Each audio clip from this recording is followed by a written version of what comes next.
جابر رضی اللہ عنہ کہتے ہیں کہ رسول اللہ صلی اللہ علیہ وسلم نے فرمایا، عمرہ جس کو دیا گیا اس کے گھر والوں کا ہے، اور رقبہ بھی جس کو دیا گیا ہے اس کے گھر والوں کا ہے۔ جامع ترمذی حدیث نمبر 1351۔ یہ حدیث صحیح ہے۔ عمرو بن عوف مزنی رضی اللہ عنہ کہتے ہیں کہ رسول اللہ صلی اللہ علیہ وسلم نے فرمایا، صلح مسلمان کے درمیان نافذ ہوگی سوائے ایسی صلح کے جو کسی حلال کو حرام کر دے یا کسی حرام کو حلال، اور مسلمان اپنی شرطوں کے پابند ہیں سوائے ایسی شرط کے جو کسی حلال کو حرام کر دے یا کسی حرام کو حلال۔ جامع ترمذی حدیث نمبر 1352۔ یہ حدیث صحیح ہے۔ ابو ہریرہ رضی اللہ عنہ کہتے ہیں کہ میں نے رسول اللہ صلی اللہ علیہ وسلم کو فرماتے سنا، جب تم میں سے کسی کا پڑوسی اس کی دیوار میں لکڑی گاڑنے کی اس سے اجازت طلب کرے تو وہ اسے نہ روکے۔ ابو ہریرہ رضی اللہ عنہ نے جب یہ حدیث بیان کی تو لوگوں نے اپنے سر جھکا لیے، تو انہوں نے کہا، کیا بات ہے؟ میں دیکھ رہا ہوں کہ تم لوگ اس سے اعراض کر رہے ہو۔ اللہ کی قسم میں اسے تمہارے شانوں پر مار کر ہی رہوں گا، یعنی تم سے اسے بیان کر کے ہی رہوں گا۔ جامع ترمذی حدیث نمبر 1353۔ یہ حدیث صحیح ہے۔ ابو ہریرہ رضی اللہ عنہ کہتے ہیں کہ رسول اللہ صلی اللہ علیہ وسلم نے فرمایا، قسم اسی چیز پر واقع ہوگی جس پر تمہارا ساتھی یعنی فریق مخالف قسم لے رہا ہے، یعنی توریہ کا اعتبار نہیں ہوگا۔ جامع ترمذی حدیث نمبر 1354۔ یہ حدیث صحیح ہے۔ ابو ہریرہ رضی اللہ عنہ کہتے ہیں کہ رسول اللہ صلی اللہ علیہ وسلم نے فرمایا، راستہ 7 ہاتھ چوڑا رکھو۔ جامع ترمذی حدیث نمبر 1355۔ یہ حدیث صحیح ہے۔ ابو ہریرہ رضی اللہ عنہ کہتے ہیں کہ رسول اللہ صلی اللہ علیہ وسلم نے فرمایا، جب راستے کے سلسلے میں تم میں اختلاف ہو تو اسے 7 ہاتھ چوڑا رکھو۔ جامع ترمذی حدیث نمبر 1356۔ یہ حدیث صحیح ہے۔ ابو ہریرہ رضی اللہ عنہ کہتے ہیں کہ نبی اکرم صلی اللہ علیہ وسلم نے ایک بچے کو اختیار دیا کہ چاہے وہ اپنے باپ کے ساتھ رہے اور چاہے اپنی ماں کے ساتھ۔ جامع ترمذی حدیث نمبر 1357۔ یہ حدیث صحیح ہے۔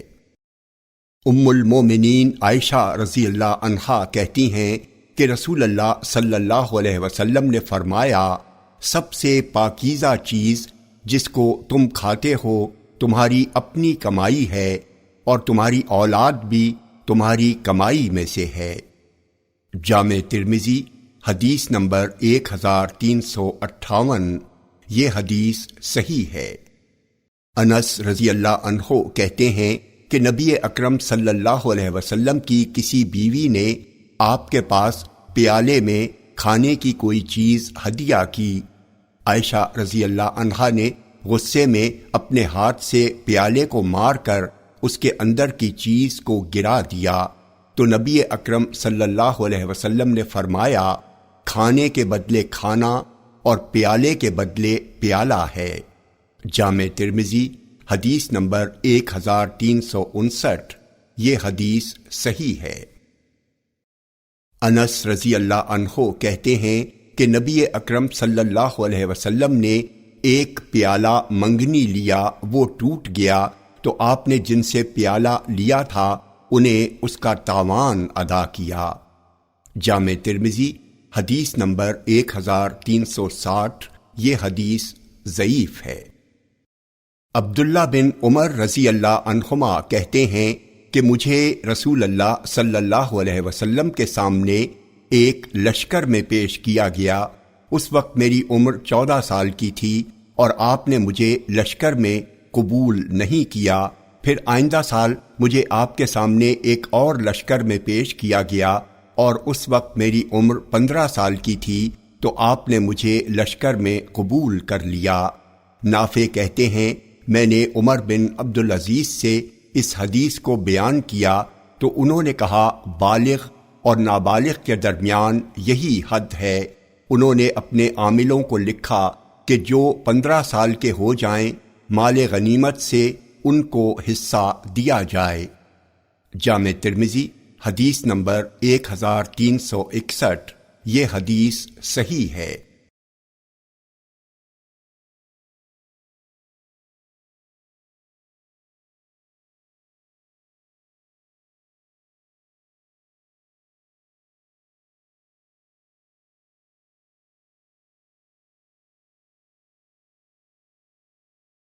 عبداللہ بن زبیر رضی اللہ عنہ کہتے ہیں کہ ایک انصاری نے رسول اللہ صلی اللہ علیہ وسلم کے پاس زبیر سے ہرہ کی نالیوں کے بارے میں جس سے لوگ اپنے کھجور کے درخت سینچتے تھے جھگڑا کیا۔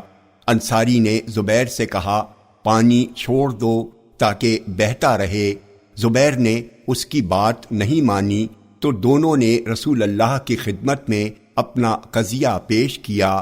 رسول اللہ صلی اللہ علیہ وسلم نے زبیر سے فرمایا زبیر تم اپنے کھیت کو سیراب کر لو، پھر اپنے پڑوسی کے لیے پانی چھوڑ دو۔ یہ سن کر انصاری غصے ہو گیا اور کہا اللہ کے رسول ایسا فیصلہ اس وجہ سے کہ وہ آپ کی پھوپھی کا لڑکا ہے۔ یہ سنتے ہی رسول اللہ صلی اللہ علیہ وسلم کے چہرے کا رنگ بدل گیا۔ آپ نے فرمایا زبیر تم اپنے کھیت سیراب کر لو، پھر پانی کو روکے رکھو یہاں تک کہ وہ منڈیر تک پہنچ جائے۔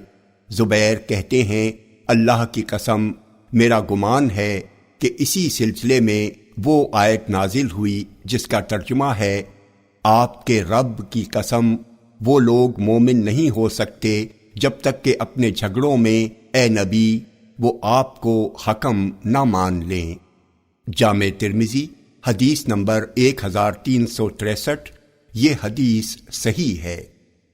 عمران بن حسین رضی اللہ عنہ کہتے ہیں کہ ایک انصاری شخص نے مرتے وقت اپنے 6 غلاموں کو آزاد کر دیا جبکہ اس کے پاس ان کے علاوہ کوئی اور مال نہ تھا۔ نبی اکرم صلی اللہ علیہ وسلم کو یہ خبر ملی تو آپ نے اس آدمی کو سخت بات کہی، پھر ان غلاموں کو بلایا اور 2 کر کے ان کے 3 حصے کیے، پھر ان کے درمیان قرعہ اندازی کی اور جن 2 غلاموں کے نام قرعہ نکلا ان کو آزاد کر دیا اور 4 کو غلام ہی رہنے دیا۔ جامع ترمذی حدیث نمبر 1364۔ یہ حدیث صحیح ہے۔ سمورہ رضی اللہ عنہ کہتے ہیں کہ رسول اللہ صلی اللہ علیہ وسلم نے فرمایا جو شخص کسی محرم رشتہ دار کا مالک ہو جائے تو وہ رشتہ دار آزاد ہو جائے گا۔ جامع ترمذی حدیث نمبر 1365۔ یہ حدیث صحیح ہے۔ رافع بن خدیج رضی اللہ عنہ سے روایت ہے کہ نبی اکرم صلی اللہ علیہ وسلم نے فرمایا جو شخص دوسرے کی زمین میں ان کی اجازت کے بغیر فصل بوئے اس کو فصل سے کچھ نہیں ملے گا، وہ صرف خرچ لے سکتا ہے۔ جامع ترمذی حدیث نمبر 1366۔ یہ حدیث صحیح ہے۔ نعمان بن بشیر رضی اللہ عنہما سے روایت ہے کہ ان کے باپ بشیر نے اپنے ایک بیٹے کو ایک غلام دیا۔ وہ نبی اکرم صلی اللہ علیہ وسلم کی خدمت میں آئے تاکہ آپ کو اس پر گواہ بنائیں، تو آپ نے ان سے پوچھا کیا تم نے اپنے تمام لڑکوں کو ایسا ہی غلام عطیے میں دیا ہے جیسا اس کو دیا ہے؟ کہا نہیں۔ آپ نے فرمایا تو اسے واپس لے لو۔ جامع ترمذی حدیث نمبر 1367۔ یہ حدیث صحیح ہے۔ سمورہ رضی اللہ عنہ کہتے ہیں کہ رسول اللہ صلی اللہ علیہ وسلم نے فرمایا گھر کا پڑوسی گھر خریدنے کا زیادہ حقدار ہے۔ جامع ترمذی حدیث نمبر 1368، یہ حدیث صحیح ہے۔ جابر رضی اللہ عنہ کہتے ہیں کہ رسول اللہ صلی اللہ علیہ وسلم نے فرمایا، پڑوسی اپنے پڑوسی یعنی ساجی کے شفاء کا زیادہ حقدار ہے۔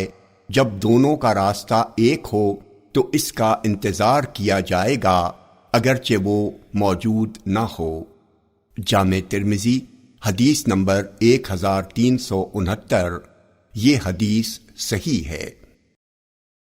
جابر بن عبداللہ رضی اللہ عنہما کہتے ہیں کہ رسول اللہ صلی اللہ علیہ وسلم نے فرمایا، جب حد بندی ہو جائے اور راستے الگ الگ کر دیے جائیں تو شفا نہیں۔ جامع ترمذی حدیث نمبر 1370، یہ حدیث صحیح ہے۔ زید بن خالد جوہنی رضی اللہ عنہ کہتے ہیں کہ ایک شخص نے رسول اللہ صلی اللہ علیہ وسلم سے لقطہ یعنی گری پڑی چیز کے بارے میں پوچھا تو آپ نے فرمایا، سال بھر تک اس کی پہچان کراؤ، پھر اس کا سربند، اس کا برتن اور اس کی تھیلی پہچان لو، پھر اسے خرچ کر لو، اور اگر اس کا مالک آ جائے تو اسے ادا کر دو۔ اس آدمی نے عرض کیا، اللہ کے رسول، گمشدہ بکری کا کیا حکم ہے؟ آپ نے فرمایا، اسے پکڑ کر باندھ لو، کیونکہ وہ تمہارے لیے ہے یا تمہارے بھائی کے لیے یا بھیڑیے کے لیے۔ اس آدمی نے عرض کیا، اللہ کے رسول، گمشدہ اونٹ کا کیا حکم ہے؟ اس پر نبی اکرم صلی اللہ علیہ وسلم ناراض ہو گئے، یہاں تک کہ آپ کے گال لال پیلے ہو گئے یا آپ کا چہرہ لال پیلا ہو گیا، اور آپ نے فرمایا، تم کو اس سے کیا سروکار؟ اس کے ساتھ اس کا جوتا اور اس کی مشک ہے، وہ پانی پر جا سکتا ہے اور درخت سے کھا سکتا ہے یہاں تک کہ اپنے مالک سے جا ملے۔ جامع ترمذی حدیث نمبر 1372، یہ حدیث صحیح ہے۔ زید بن خالد جوہنی رضی اللہ عنہ کہتے ہیں کہ رسول اللہ صلی اللہ علیہ وسلم سے لقطہ یعنی گری پڑی چیز کے بارے میں پوچھا گیا تو آپ نے فرمایا، سال بھر اس کی پہچان کراؤ، اگر کوئی پہچان بتا دے تو اسے دے دو، ورنہ اس کے ڈاٹ اور سربند کو پہچان لو، پھر اسے کھا جاؤ، پھر جب اس کا مالک آئے تو اسے ادا کر دو۔ جامع ترمذی حدیث نمبر 1373، یہ حدیث صحیح ہے۔ سوید بن غفلہ کہتے ہیں کہ میں زید بن سوحان اور سلمان بن ربیعہ کے ساتھ نکلا تو مجھے راستے میں ایک کوڑا پڑا ملا۔ ابن نمیر کی روایت میں ہے کہ میں نے پڑا ہوا ایک کوڑا پایا تو میں نے اسے اٹھا لیا، تو ان دونوں نے کہا، اسے رہنے دو، نہ اٹھاؤ۔ میں نے کہا، میں اسے نہیں چھوڑ سکتا کہ اسے درندے کھا جائیں گے، میں اسے ضرور اٹھاؤں گا اور اس سے فائدہ اٹھاؤں گا۔ پھر میں ابن ابی کعب کے پاس آیا اور ان سے اس کے بارے میں پوچھا اور ان سے پوری بات بیان کی تو انہوں نے کہا، تم نے اچھا کیا۔ رسول اللہ صلی اللہ علیہ وسلم کے زمانے میں نے ایک تھیلی پائی جس میں 100 دینار تھے، اسے لے کر میں آپ صلی اللہ علیہ وسلم کے پاس آیا۔ آپ نے مجھ سے فرمایا، 1 سال تک اس کی پہچان کراؤ۔ میں نے 1 سال تک اس کی پہچان کرائی، لیکن مجھے کوئی نہیں ملا جو اسے پہچانتا، تو پھر میں اسے لے کر آپ کے پاس آیا۔ آپ نے فرمایا، 1 سال تک اور اس کی پہچان کراؤ۔ میں نے اس کی پہچان کرائی، پھر اسے لے کر آپ کے پاس آیا تو آپ نے فرمایا، 1 سال تک اور اس کی پہچان کراؤ، اور فرمایا، اس کی گنتی کر لو اور اس کی تھیلی اور اس کے سربند کو خوب اچھی طرح پہچان لو۔ اگر اسے تلاش کرنے والا آئے اور اس کی تعداد، اس کی تھیلی اور اس کے سربند کے بارے میں بتائے تو اسے دے دو، ورنہ تم اسے اپنے کام میں لاؤ۔ جامع ترمذی حدیث نمبر 1374، یہ حدیث صحیح ہے۔ عبداللہ بن عمر رضی اللہ عنہما کہتے ہیں کہ عمر رضی اللہ عنہ کو خیبر میں مال غنیمت سے کچھ زمین ملی تو انہوں نے عرض کیا، اللہ کے رسول، خیبر میں مجھے مال ملا ہے، اس سے زیادہ عمدہ مال مجھے کبھی نہیں ملا، اس کے بارے میں آپ مجھے کیا حکم فرماتے ہیں؟ آپ نے فرمایا، اگر چاہو تو اس کی اصل روک لو اور اسے پیداوار کو صدقہ کر دو۔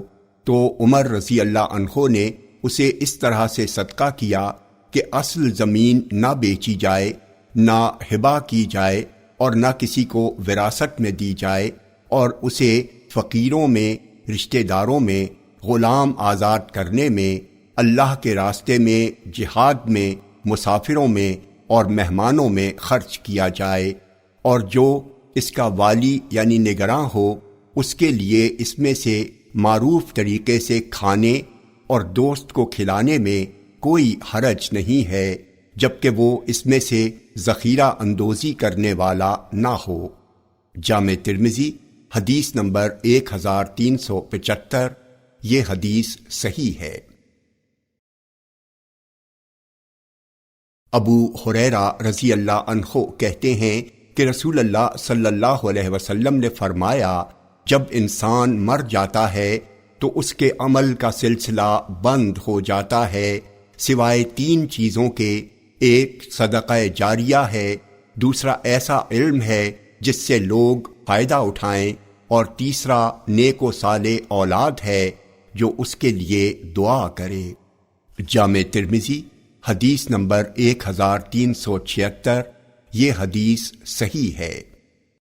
ابو ہریرہ رضی اللہ عنہ کہتے ہیں کہ رسول اللہ صلی اللہ علیہ وسلم نے فرمایا، بے زبان جانور کا زخم رائگاں ہے، کنویں اور کان میں گر کر کوئی مر جائے تو وہ بھی رائگاں ہے، اور جاہلیت کے دفینے میں 5واں حصہ ہے۔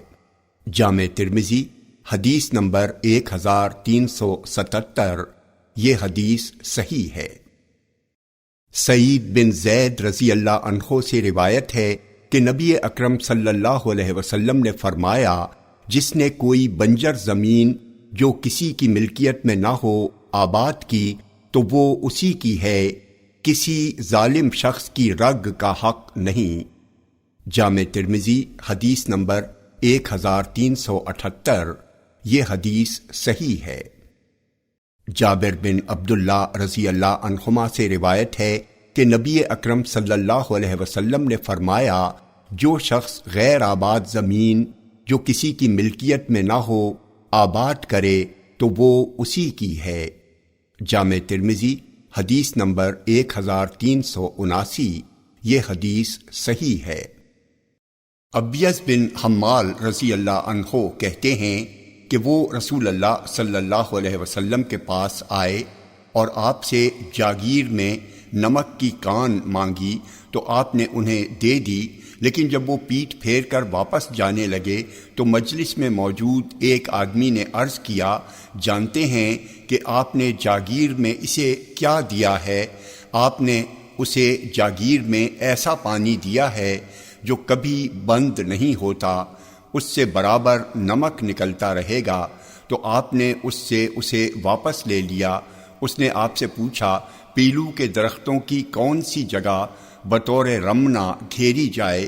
آپ نے فرمایا، جس زمین تک اونٹوں کے پاؤں نہ پہنچے، جو آبادی اور چراگاہ سے کافی دور ہوں۔ جامع ترمذی حدیث نمبر 1380، یہ حدیث صحیح ہے۔ وائل بن حجر رضی اللہ عنہ کہتے ہیں کہ نبی اکرم صلی اللہ علیہ وسلم نے انہیں حضر موت میں ایک زمین بطور جاگیر دی۔ آپ صلی اللہ علیہ وسلم نے معاویہ رضی اللہ عنہ کو بھیجا تاکہ وہ زمین انہیں بطور جاگیر دے دیں۔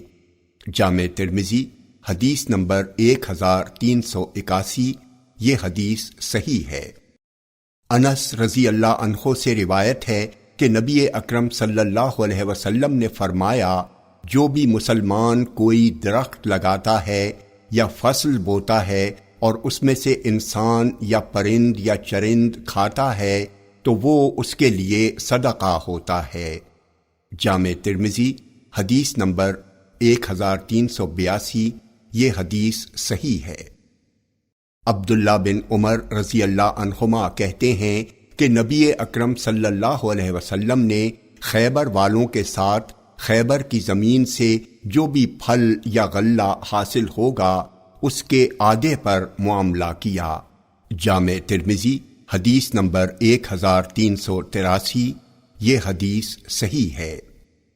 رافع بن خدیج رضی اللہ عنہ کہتے ہیں کہ رسول اللہ صلی اللہ علیہ وسلم نے ہمیں ایک ایسے کام سے منع فرما دیا جو ہمارے لیے مفید تھا، وہ یہ کہ جب ہم میں سے کسی کے پاس زمین ہوتی تو وہ اس کو زراعت کے لیے کچھ پیداوار یا روپیوں کے عوض دے دیتا۔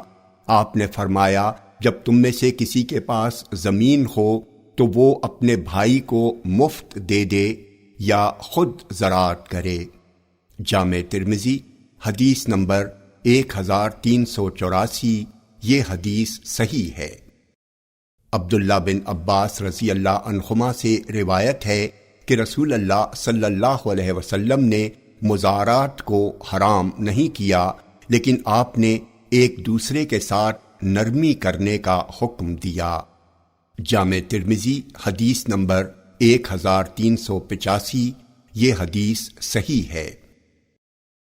عبداللہ بن عمر رضی اللہ عنہما کہتے ہیں کہ رسول اللہ صلی اللہ علیہ وسلم نے فرمایا، جس نے کسی مومن کو جان بوجھ کر قتل کیا اسے مقتول کے وارثوں کے حوالے کیا جائے گا، اگر وہ چاہیں تو اسے قتل کر دیں اور چاہیں تو اس سے دیت لیں۔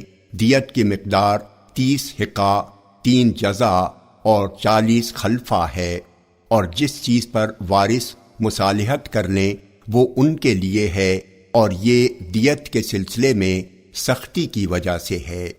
جامع ترمذی حدیث نمبر 1387، یہ حدیث حسن ہے۔ عبداللہ بن عباس رضی اللہ عنہما سے روایت ہے کہ نبی اکرم صلی اللہ علیہ وسلم نے دیت 12,000 درہم مقرر کی۔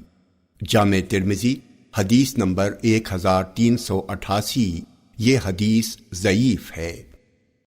عبداللہ بن عمر رضی اللہ عنہما کہتے ہیں کہ نبی اکرم صلی اللہ علیہ وسلم نے فرمایا، ہڈی کھل جانے والے زخم میں 5 اونٹ ہیں۔ جامع ترمذی حدیث نمبر 1390، یہ حدیث حسن صحیح ہے۔ عبداللہ بن عباس رضی اللہ عنہما کہتے ہیں کہ رسول اللہ صلی اللہ علیہ وسلم نے انگلیوں کی دیت کے بارے میں فرمایا، دونوں ہاتھ اور دونوں پیر برابر ہیں، دیت میں ہر انگلی کے بدلے 10 اونٹ ہیں۔ جامع ترمذی حدیث نمبر 1391، یہ حدیث صحیح ہے۔ عبداللہ بن عباس رضی اللہ عنہما سے روایت ہے کہ نبی اکرم صلی اللہ علیہ وسلم نے فرمایا، دیت میں یہ اور یہ برابر ہیں، یعنی چھنگلیا اور انگوٹھا۔ جامع ترمذی حدیث نمبر 1392، یہ حدیث صحیح ہے۔ انس رضی اللہ عنہ کہتے ہیں کہ ایک لڑکی زیور پہنے ہوئے کہیں جانے کے لیے نکلی، ایک یہودی نے اسے پکڑ کر پتھر سے اس کا سر کچل دیا اور اس کے پاس جو زیور تھے وہ اس سے چھین لیے۔ پھر وہ لڑکی ایسی حالت میں پائی گئی کہ اس میں کچھ جان باقی تھی، چنانچہ اسے نبی اکرم صلی اللہ علیہ وسلم کے پاس لایا گیا۔ آپ نے اس سے پوچھا، تمہیں کس نے مارا ہے؟ فلاں نے۔ اس نے سر سے اشارہ کیا، نہیں۔ آپ نے پوچھا، فلاں نے، یہاں تک کہ اس یہودی کا نام لیا گیا جس نے اس کا سر کچلا تھا، تو اس نے اپنے سر سے اشارہ کیا، یعنی ہاں، تو یہودی پکڑا گیا اور اس نے اعتراف جرم کر لیا۔ پھر رسول اللہ صلی اللہ علیہ وسلم نے حکم دیا اور اس کا سر 2 پتھروں کے درمیان کچل دیا گیا۔ جامع ترمذی حدیث نمبر 1394، یہ حدیث صحیح ہے۔ عبداللہ بن عمر کہتے ہیں کہ نبی اکرم صلی اللہ علیہ وسلم نے فرمایا، دنیا کی بربادی اللہ کے نزدیک ایک مسلمان کے قتل ہونے سے کہیں زیادہ کمتر و آسان ہے۔ جامع ترمذی حدیث نمبر 1395، یہ حدیث صحیح ہے۔ عبداللہ بن مسعود رضی اللہ عنہ کہتے ہیں کہ رسول اللہ صلی اللہ علیہ وسلم نے فرمایا، آخرت میں بندوں کے درمیان سب سے پہلے خون کے بارے میں فیصلہ کیا جائے گا۔ جامع ترمذی حدیث نمبر 1396، یہ حدیث صحیح ہے۔ عبداللہ بن مسعود رضی اللہ عنہ کہتے ہیں کہ رسول اللہ صلی اللہ علیہ وسلم نے فرمایا، آخرت میں بندوں کے درمیان سب سے پہلے خون کا فیصلہ کیا جائے گا۔ جامع ترمذی حدیث نمبر 1397، یہ حدیث صحیح ہے۔ ابو سعید خدری اور ابو ہریرہ رضی اللہ عنہما سے روایت ہے کہ رسول اللہ صلی اللہ علیہ وسلم نے فرمایا، اگر آسمان اور زمین والے سارے کے سارے ایک مومن کے خون میں ملوث ہو جائیں تو اللہ ان سب کو اوندھے منہ جہنم میں ڈال دے گا۔ جامع ترمذی حدیث نمبر 1398، یہ حدیث صحیح ہے۔ عمر بن خطاب رضی اللہ عنہ کہتے ہیں کہ میں نے رسول اللہ صلی اللہ علیہ وسلم کو فرماتے سنا، باپ سے بیٹے کا قصاص نہیں لیا جائے گا۔ جامع ترمذی حدیث نمبر 1400، یہ حدیث صحیح ہے۔